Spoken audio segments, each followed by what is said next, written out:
मैं Devendra Kumar CGPSC channel में आपका स्वागत करता हूं। हम लोग छत्तीसगढ़ के इतिहास पे वीडियो प्रोवाइड करा रहे हैं, है ना, जिसपे हम लोग आज चर्चा करेंगे सरबपुरी वंश और पांडु वंश पे। हमारा सरबपुरी वंश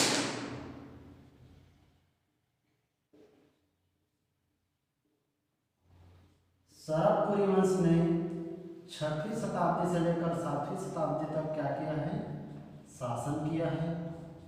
ठीक है, सरबपुरी वंश ने 6वीं शताब्दी से लेकर 7वीं शताब्दी तक शासन किया।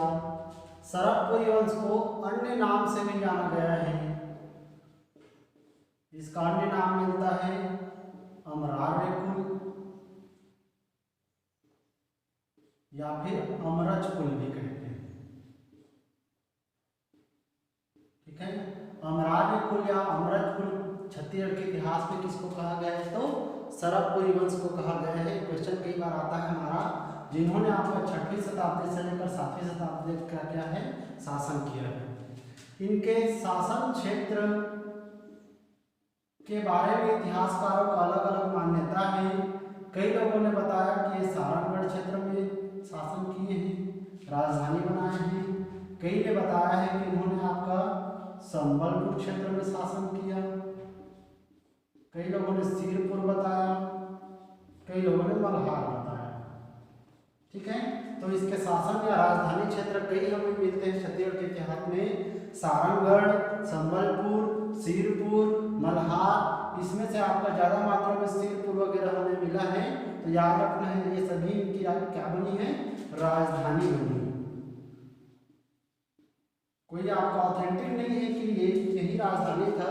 कई इतिहासकारों का अलग अलग मान्यता है कि आपका इनकी यह राजधानी हो सकती है। ऐसे करके सरबपुरी वंश के शासकों की बात करें हम, तो इसके मूल शासक मिलेंगे हमें। पहला मिलेगा सरबराज। क्या मिलेगा भाई? सरबराज। ठीक है, सरबराज को इस वंश का संस्थापक कहते हैं।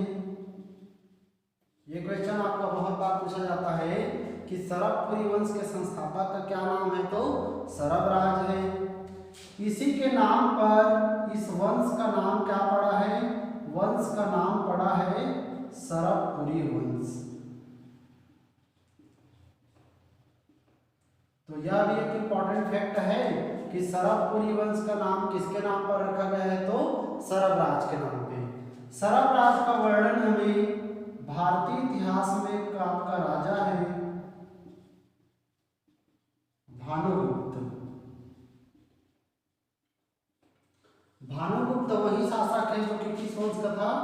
गुप्त वंश का था। इनके शासनकाल में एक अभिलेख मिला है 510 ईस्वी लिखित आपका, जिसका नाम है अभिलेख का आपका एरड़ अभिलेख।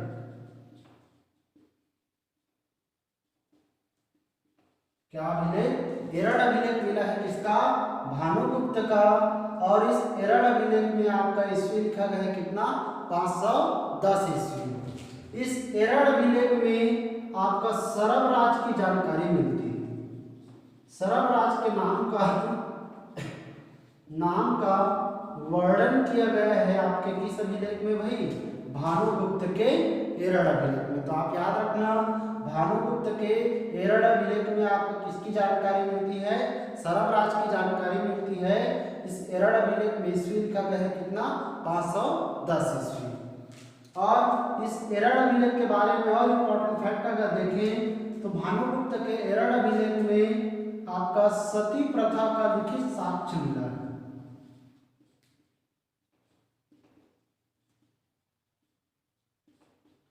सती प्रथा का लिखित साक्ष्य आपको मिला है किस अभिलेख में? एरड़ अभिलेख में। सती प्रथा जानते होंगे, हमारे समाज में आपका प्राचीन काल में यह मान्यता थी कि जिसके पति का निधन हो जाए तो उसके आपका पत्नी को भी उसके साथ में क्या कर देना चाहिए? जला देना चाहिए। इस प्रथा का नाम दिया गया था क्या? सती प्रथा। और इसी सती प्रथा का लिखित साक्ष्य मिलता है आपका किस अभिलेख में? एरड़ अभिलेख में। और इसी एरड़ अभिलेख में छत्तीसगढ़ के सरबपुरी वंश के राजा सरबराज का भी क्या किया गया है? वर्णन किया गया है। तो आप याद रखना, सरबराज हमारा इस वंश का संस्थापक है। इस वंश का नाम इन्हीं के नाम पर पड़ा है, गरुड़ अभिलेख से इसके नाम का हमें क्या मिली है, जानकारी मिली है। दूसरा राजा है आपका नरेंद्र सिंह। क्या नाम है, नरेंद्र सिंह। यह आपका दूसरा राजा है कौन से वंश का, सरबपुरी वंश का। और नरेंद्र सेन के बारे में इंपॉर्टेंट फैक्ट की बात करें तो नरेंद्र सेन की एक बहन थी। नरेंद्र सेन की एक क्या थी, बहन थी, जिसका नाम था लोक प्रकाशा। क्या नाम था भाई, लोक प्रकाशा नाम था किसकी बहन की, नरेंद्र सेन की। और इस लोक प्रकाशा का विवाह हुआ था पांडु वंश के राजा थे भरत बल से। किससे हुआ था, भरत बल से विवाह हुआ था किसकी बहन का, नरेंद्र सेन की बहन का, जिसका नाम क्या है, लोक प्रकाशा। और इसकी जानकारी हमें ब्राह्मणी ताम्रपत्र से मिलती है। किस ताम्रपत्र से मिलती है भाई, ब्राह्मणी ताम्रपत्र से हमें जानकारी मिलती है कि आपका नरेंद्र सेन की बहन लोक प्रकाशा का विवाह हुआ था पांडु वंश के राजा किससे, भरत बल से। तो इंपॉर्टेंट फैक्ट है किस शासक के बारे से, नरेंद्र सेन। इसके बाद हमारा तीसरा राजा होता है प्रसन्नमात्र। कौन होता है भाई, प्रसन्नमात्र। ठीक है, पहला राजा सरबराज, दूसरा राजा नरेंद्र सेन और तीसरा राजा प्रसन्नमात्र। इसके फैक्ट इधर देखेंगे। प्रसन्नमात्र इस वंश का सबसे ज्यादा महत्वाकांक्षी शासक माना गया है।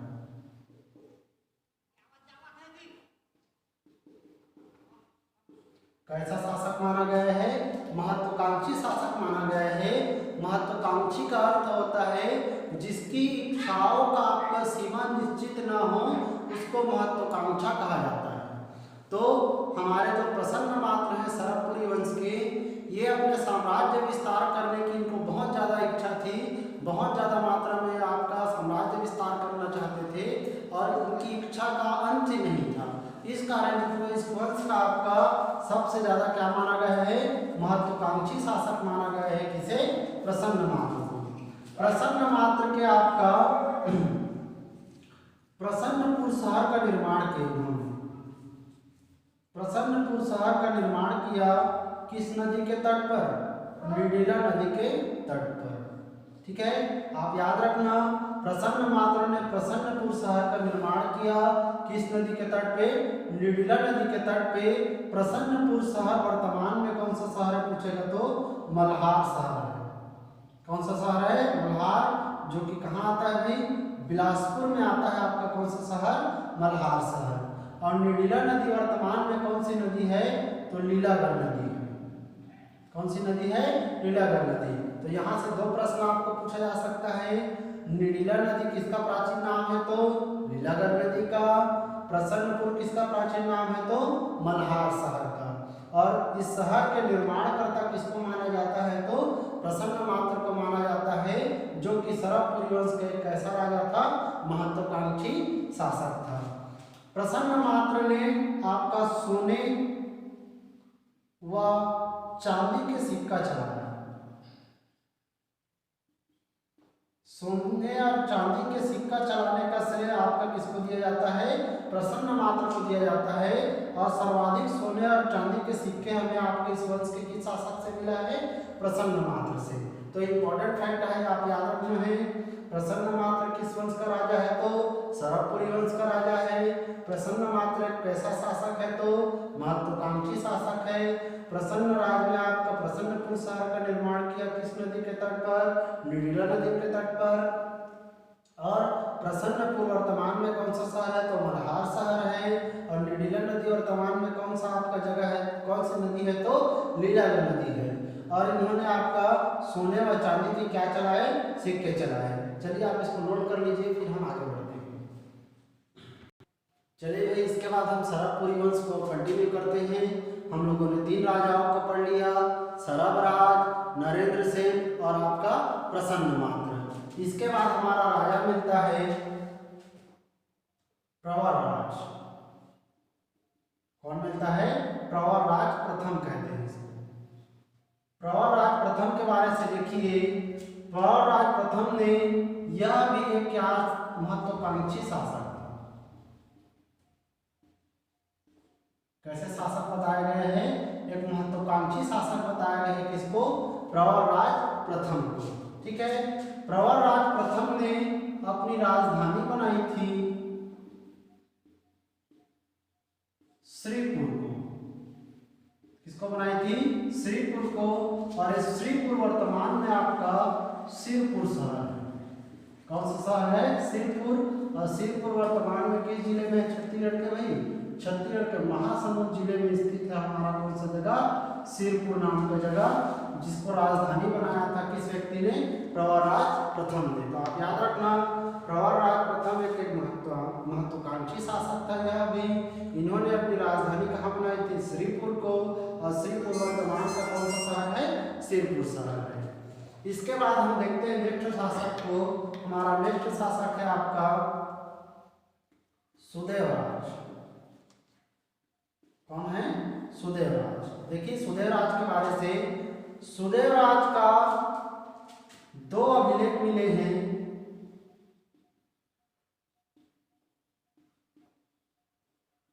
इनका दो अभिलेख मिला है।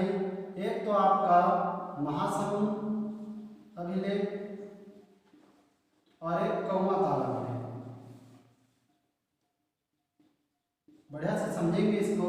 सुदेवराज हमारा एक व्यक्ति है आपका सरभपुरी वंश का, जिनके हमें दो अभिलेख मिले हैं, एक कौवा ताल अभिलेख और एक आपका महासमुंद अभिलेख। इसमें आपका कौवा ताल अभिलेख में इनके एक सामंत का अर्थ होता है मित्र या सखा। ठीक है, इनके एक सामंत की जानकारी मिलती है जिसका नाम था इंद्रबल। क्या नाम था? इंद्रबल। इनका एक दोस्त था, मित्र था, सखा था आपका, जिसकी जानकारी मिलती है किसमें? कौवा ताल अभिलेख में। और इसी इंद्रबल नाम के व्यक्ति ने आपका इस वंश के अंतिम राजा प्रवरराज द्वितीय,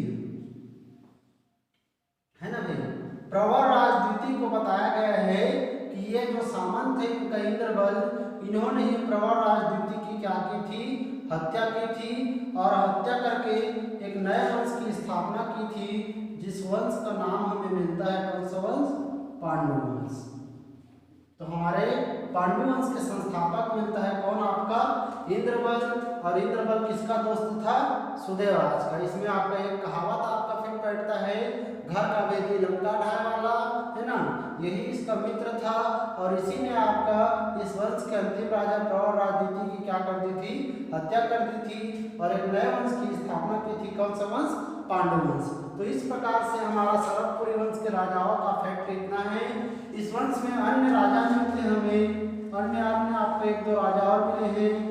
जयराज मिला है, मानमात्र मिला है ना, जयराज, मानमात्र, ये सभी अन्य राजा है आपके किस वंश के? सरभपुरी वंश के। ठीक है, तो सरभपुरी वंश हमारा यहीं पे समाप्त होता है। एक बार मैं रिकॉल कर देता हूँ सरभपुरी वंश को। सरभपुरी वंश ने आपका किस शताब्दी में शासन किया? तो 6वीं 7वीं शताब्दी में शासन किया। सरभपुरी वंश ने किस क्षेत्र में शासन किया यह निश्चित नहीं है, लेकिन बताया जाता है कि सारंगढ़, सिरपुर, मल्हार, संबलपुर, इन क्षेत्रों में इनका शासन रहा है आपका, कोई निश्चित नहीं है, एक ही क्षेत्र रहा है। इसके बाद इस वंश को आपका अन्य किस नाम से जाना गया है? अमरार्य कुल या अमरज कुल के नाम से जाना गया है। इस वंश के कई राजा हुए हैं। प्रथम राजा है सरभराज, फिर है आपका नरेंद्र सेन, फिर प्रसन्नमात्र, फिर प्रवरराज प्रथम, फिर सुदेवराज और फिर प्रवरराज द्वितीय। इनके इंपॉर्टेंट फैक्टर हम लोगों ने देखा कि आपका सरभराज इस वंश का संस्थापक है और सरभराज के नाम से इस वंश का नाम पड़ा है क्या? सरभपुरी वंश। सरभराज की जानकारी हमें एक अभिलेख से मिलती है, उसमें उसके नाम का उल्लेख किया गया है भानुगुप्त के एरड़ अभिलेख से, जिसमें 510 ईस्वी लिखित है। और भानुगुप्त के एरड़ अभिलेख में सरभराज के नाम का वर्णन किया गया है। और अगर बात करें तो भानुगुप्त के एरड़ अभिलेख में सती प्रथा का लिखित साक्ष्य भी मिलता है हमें। ठीक है, इसके बाद दूसरा हमारा जो शासक है नरेंद्र सेन, उसकी बहन का नाम है क्या, लोक प्रकाशा। और लोक प्रकाशा का विवाह हुआ था पांडुवंशीय शासक किससे, आपके भरत वंश से। ठीक है, इसके बाद हमारा तीसरा शासक होता है प्रसन्नमात्र। प्रसन्नमात्र इस वंश का बहुत ही ज़्यादा मात्रा में महत्वाकांक्षी शासक हुआ, जिन्होंने आपका निडिना नदी के तट पर आपका प्रसन्नपुर शहर का क्या किया है, निर्माण किया है। और उन्होंने वर्तमान में प्रसन्नपुर शहर मल्हार शहर है और निडिला नदी कौन सी नदी है, लीलागर नदी है। ठीक है, सोने और चांदी के सिक्के चलाए उन्होंने। इसके बाद हमारा शासक हुआ प्रवरराज प्रथम। यह भी एक महत्वाकांक्षी शासक था और इन्होंने आपका सिरपुर को अपनी क्या बनाई थी, राजधानी बनाई थी। इसके बाद हमारा शासक होता है सुदेवराज। सुदेवराज के दो अभिलेख मिलते हैं, कंवाताल अभिलेख और एक आपका महासमुंद अभिलेख। कंवाताल अभिलेख में इनके एक दोस्त की जानकारी मिलती है जिसका नाम है आपका इंद्रबल। और इंद्रबल नाम के व्यक्ति ने ही इस वंश के अंतिम राजा प्रवर राजवती की क्या की थी, हत्या की थी और एक नए वंश की स्थापना की थी। कौन से वंश, पांडु वंश की। ठीक है, इसके बाद इस वंश के अन्य राजा मिले हैं जयराज और मानमात्र। ठीक है भाई, इसके बाद और इम्पोर्टेंट फैक्ट देखें सरभपुरी वंश का, तो सरभपुरी वंश के लोगों ने आपका शिव भगवान की उपासना की। किस भगवान की उपासना की है, शिव भगवान की उपासना की है। और इनके जो सिक्के थे, इन सिक्कों में आपका तिथि, स्थान और जारीकर्ता के नाम, जारीकर्ता का नाम, ये सभी चीजें आपके इनके सिक्कों में मिलती थी। तो एक प्रश्न ऐसे भी आपसे पूछा जा सकता है कि छत्तीसगढ़ के इतिहास में ऐसा कौन सा वंश हुआ जिनके सिक्कों में तिथि, स्थान, जारीकर्ता के नाम, दिनांक वगैरह भी आपका मिलता था। तो आपका कौन सा वंश है, सरभपुरी वंश है। ठीक है, इसको आप नोट कर लीजिए, फिर हम आगे कंटिन्यू करते हैं। चलिए भाई, हमारा सरभपुरी वंश हो गया। सरभपुरी वंश के बहुत सारे आपको चीजें एग्जाम में आते हैं, आप इसको पढ़ लीजिएगा। इसके बाद हमारा वंश आ जाता है कौन सा वंश, पांडु वंश।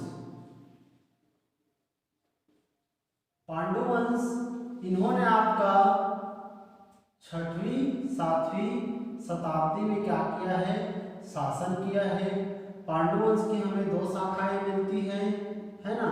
एक तो हमारा सिरपुर के पांडु मिलता है, सिरपुर के पांडु वंश, और एक मिलता है मैकल श्रेणी के पांडु।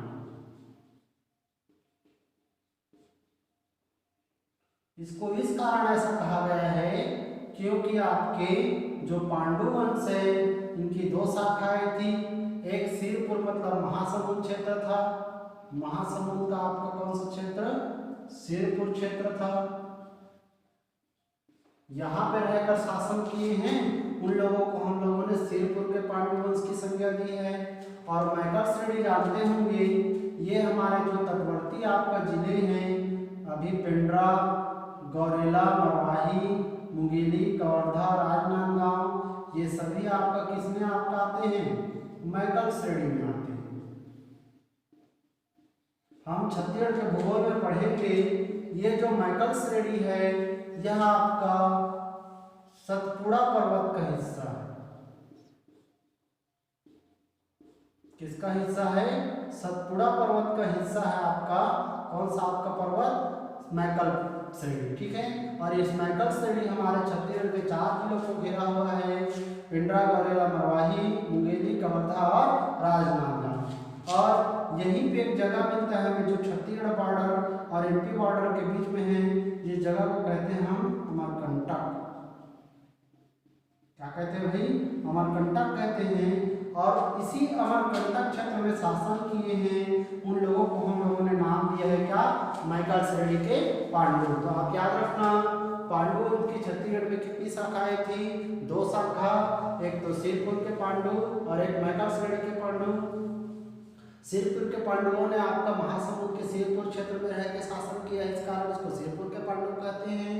और मैकल श्रेणी के पांडवों ने अमरकंटक में राजधानी बनाकर शासन किया है, इस कारण को मैकल श्रेणी के पांडव कहते हैं। आपसे यदि पूछा जाएगा मैकल श्रेणी किस पर्वत का हिस्सा है, तो सतपुड़ा पर्वत के अगले विस्तार को क्या नाम दिया गया है, मैकाले पर्वत। और मैकाले पर्वत को हम नाम देते हैं क्या, मैकल श्रेणी। ठीक है, इस प्रकार हम पहला पढ़ेंगे सिरपुर के पांडु। सिरपुर के पांडु हम इसका आपका एक ढांचा दे देते हैं, वंश वृक्ष दे देते हैं इनका, कि इनका वंश वृक्ष कैसे था। अभी अभी हम लोगों ने देखा कि आपका एक व्यक्ति थे, सुदेवराज के दोस्त थे, जिसका नाम क्या था, इंद्रबल। और उसी इंद्रबल ने आपका सरभपुरी वंश के अंतिम राजा प्रवरराज द्वितीय की क्या की थी, हत्या की थी। और उसी ने आपका कौन से वंश की स्थापना की है, पांडु वंश की। लेकिन पांडु वंश का एक और व्यक्ति है उदयन। क्या नाम है भाई, उदयन। इसको पांडु वंश का आदि पुरुष कहा जाता है। क्या कहा जाता है, आदि पुरुष कहा जाता है किस व्यक्ति को, उदयन को। इसको मूल पुरुष की संज्ञा दी गई है किस वंश के, पांडु वंश के। याद रखना है कि पांडु वंश के आदि पुरुष का क्या नाम है, तो आपका उदयन है। उदयन के बाद हमारे जो मूल संस्थापक है जिसका नाम क्या है, इंद्रबल। हमारे इंद्रबल हैं जो कि कौन से वंश के संस्थापक है, पांडु वंश के संस्थापक है। फिर आपका इंद्रबल के बाद आपका इनके 4 बेटे थे। कितने बेटे थे, 4 बेटे थे इनके।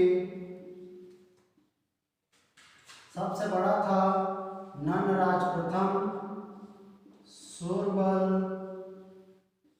ईशान देव और भवदेव। ठीक है, आपके 4 बेटे थे आपके किसके, इंद्रबल के। नंदराज प्रथम है, सूरबल, ईशान देव और भवदेव। इनमें से राजा बनेगा कौन, नंदराज प्रथम। और इन तीनों को आगे चलकर किसी किसी क्षेत्र का मंडलाधिपति बना दिया जाता है। हम विस्तृत चर्चा करेंगे जब पढ़ेंगे। अभी हम सिर्फ आपको क्या दे रहे हैं, वंश वृक्ष। उदयन, उदयन के बाद इंद्रबल, इंद्रबल के कितने बेटे, 4 बेटे। कौन कौन से, नंदराज प्रथम, सूरबल, ईशान देव और भवदेव। नंदराज प्रथम यहाँ से राजा बनेगा। नंदराज प्रथम के बाद आपका महाशिव तिवर्देव बनेगा, महाशिव तिवर्देव। महाशिव तिवर्देव देखेंगे हम, जिनका आपका इस पांडु वंश के आपका इतिहास का, इसका आपका उत्कर्ष काल की संज्ञा दी गई है। महाशिव तिवर्देव को सकल कौशलाधिपति की उपाधि धारण करेंगे, हम देखेंगे। महाशिव तिवर्देव के बाद आपका देखेंगे हम इस वंश को नंदराज द्वितीय। नंदराज द्वितीय के बाद इस वंश का इतिहास आगे बढ़ेगा आपका चंद्रगुप्त प्रथम, चंद्रगुप्त कह सकते हैं। ठीक है, इसके बाद हमारा इतिहास आगे बढ़ेगा हर्षगुप्त। और हर्षगुप्त के बाद इस वंश का अंतिम राजा होगा महाशिवगुप्त बालाजी। शिवगुप्त बालाजी। ठीक है, तो यही हमारा अंतिम राजा है महाशिवगुप्त बालार्जुन। और महाशिवगुप्त बालार्जुन के शासनकाल को पूरे छत्तीसगढ़ के इतिहास का क्या कहा गया है, स्वर्ण काल की संज्ञा दी गई है। हम विस्तृत चर्चा करेंगे। आज सिर्फ आप वंश वृक्ष समझिए इसका। पांडु वंश है, उनकी 2 शाखाएं हैं, सिरपुर के पांडु और मैकल श्रेणी के पांडु। हम सिरपुर के पांडवों का वंश वृक्ष देखते हैं तो इस वंश का आदि पुरुष है कौन, उदयन। और उदयन के बाद हमारा कौन है, इंद्रबल। इंद्रबल को इस वंश का संस्थापक माना गया है। ठीक है, इंद्रबल के 4 बेटे थे। 4 बेटे कौन कौन, नंदराज प्रथम, सूरबल, ईशान देव और भवदेव। इसमें सबसे बड़ा बेटा था आपका नंदराज प्रथम। इसी कारण नंदराज प्रथम को राजा बनाया गया। और इन तीनों भाइयों को आपका किसी किसी क्षेत्र का मंडलाधिपति नियुक्त किया गया। नंदराज प्रथम के बाद आपका राजा बना कौन, महाशिव तिवर्देव। और महाशिव तिवर्देव के शासनकाल को आपका पांडु वंश का उत्कर्ष काल की संज्ञा दी गई है। और आपके पांडु वंश के महाशिव तिवर्देव के आपका सकल कौशलाधिपति की उपाधि भी धारण की थी। हम देखेंगे कि आपका नंदराज प्रथम इनके बाद शासक हुआ। इसके बाद आपका चंद्रगुप्त प्रथम शासक हुआ। चंद्रगुप्त के बाद आपका हर्षगुप्त शासक हुआ। हर्षगुप्त के बारे में देखेंगे, इनकी पत्नी का नाम वसाता देवी था, जिन्होंने आपका सिरपुर में लक्ष्मण मंदिर का क्या किया था, निर्माण किया था, है ना। हम देखेंगे इसको। और इस वंश का अंतिम राजा है महासेनगुप्त लाला अर्जुन, जिन्होंने लक्ष्मण मंदिर के निर्माण कार्य को पूर्ण कराया था।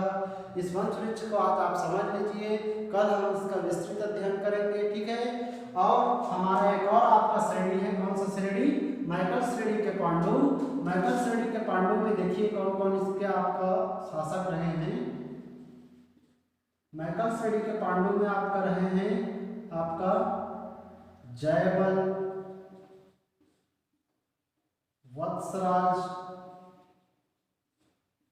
नागबल,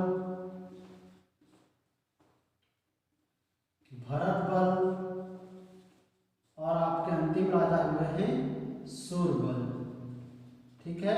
तो यह हमारा व्यक्तियों के नाम मिलेगा किस वंश में?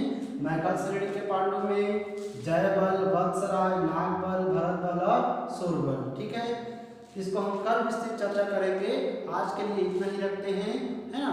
आप इसको कंटिन्यू स्टडी कीजिए, आपका CGPSC चैनल में है और इसमें आपका CGPSC के जितने भी क्वेश्चन आते हैं वो सभी आपको प्रश्न बनेंगे। आप क्वेश्चन सॉल्व करके देखिए, ट्यूटोरियल सर का ऑप्शनल जो आता है उससे, ठीक है। आप इस चैनल को लाइक कीजिए, सब्सक्राइब कीजिए और जितना ज़्यादा से ज़्यादा हो सके अपने दोस्तों को शेयर कीजिए, ताकि छत्तीसगढ़ पब्लिक सर्विस कमीशन की तैयारी करने में जितनी भी दिक्कतें आती हैं, कई लोग आपका बिलासपुर रायपुर जाकर आपका हजारों आपका रुपए खर्च करते हैं, लाखों रुपए खर्च करते हैं, वह खर्च ना हो और हमारे आपका गांव स्तर के बच्चे भी आपका छत्तीसगढ़ पब्लिक सर्विस कमीशन की अच्छे से तैयारी कर सके और आपका चयनित हो सके। बोलिए जय भारत, जय छत्तीसगढ़।